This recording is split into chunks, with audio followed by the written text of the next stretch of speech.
तो दोस्तों आज हम लोग जानेंगे कि किसी भी परमेय संख्या को किस तरह से बढ़ते क्रम या घटते क्रम में लिख सकते हैं।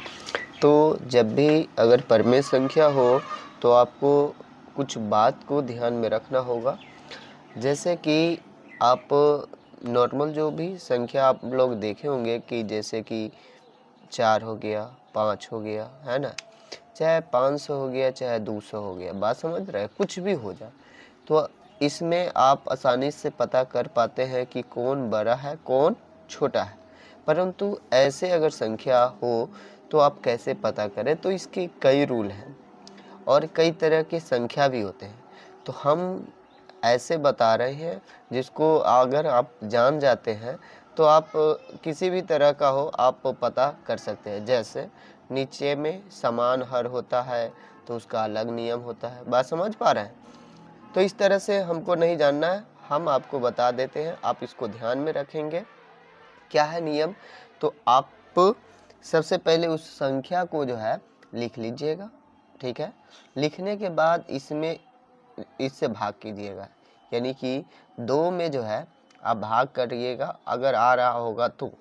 अगर नहीं आता है तो ध्यान से देखिएगा, इस तरह से भाग किया जाता है कि अगर ये संख्या में नहीं लगता है तो 0 दे करके हम डेसिमल दे देते हैं, ठीक है।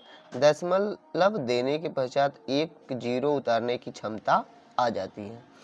तो अब लगा सकते हैं 6 18, कितना लगा सकते हैं 18।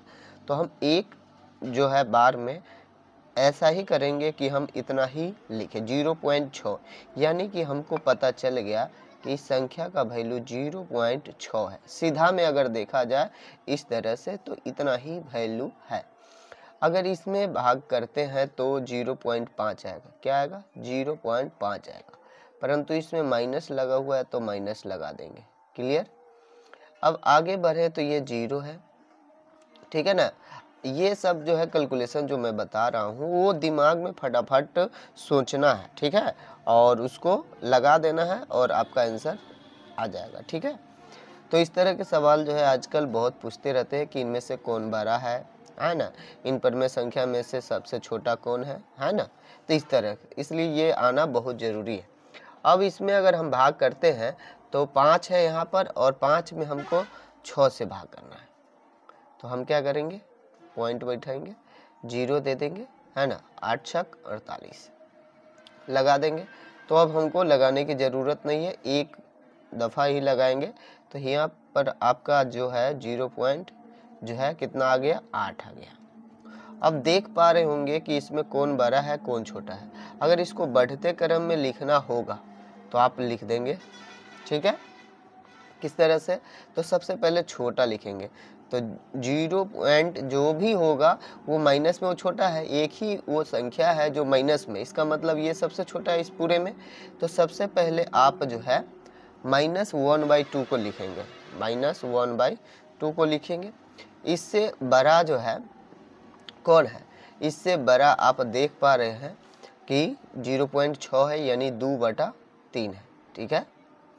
और इससे भी बड़ा अगर देखा जाए, सॉरी यहाँ मिस्टेक हो गया, यहाँ पर ये छूट गया है। क्या हुआ है कि यहाँ पर हमने मिस्टेक क्या किया कि 1/2, तो माइनस, अगर आप इस तरह से अगर देखें तो संख्या पर अगर आप रेखा पर संख्या को प्रदर्शित करते हैं तो माइनस से हम जाते हैं तो 0 बीच में जो है भेंट होता है। तो ये माइनस से अगर गए तो प्लस, 0 बीच में भेंट हुआ, फिर प्लस की तरफ हम लोग चलेंगे। तो यहाँ पर सबसे छोटा जो है वो 0.5 हो गया। तो इससे बड़ा जो है वो 0 होगा, पहले 0 भेंट होगा, उसके पश्चात हम लोग प्लस में चलेंगे जो कि 2/3 है, ठीक है। और फिर इससे बड़ा अगर हम चले तो 5/8 है। अगर इसी तरह से अगर घटते क्रम पूछा जाए तो घटते क्रम क्या करेंगे, सबसे पहले इसको लिखेंगे, उसके बाद इसको, फिर इसको, फिर इसको, ठीक है। समझ में आ रही है बात। तो ये बहुत ही आसान तरीका है, इससे आप जो है दिमाग में रख सकते हैं कि कौन बड़ा है। हम अगर दिमाग में रखने की बात हो तो सीधे यहाँ पर डिवाइड करेंगे छतरी, तो यहाँ 0.6 आएगा दिमाग में ही, 0.5 आने वाला है, 0 है, और 8 छक 48, 0.8 आने वाला है। तो ये सबसे छोटा है क्योंकि माइनस लगा हुआ है, उसके बाद ये और ये, ठीक है। तो फिर मिलते हैं नेक्स्ट वीडियो में। Thank you.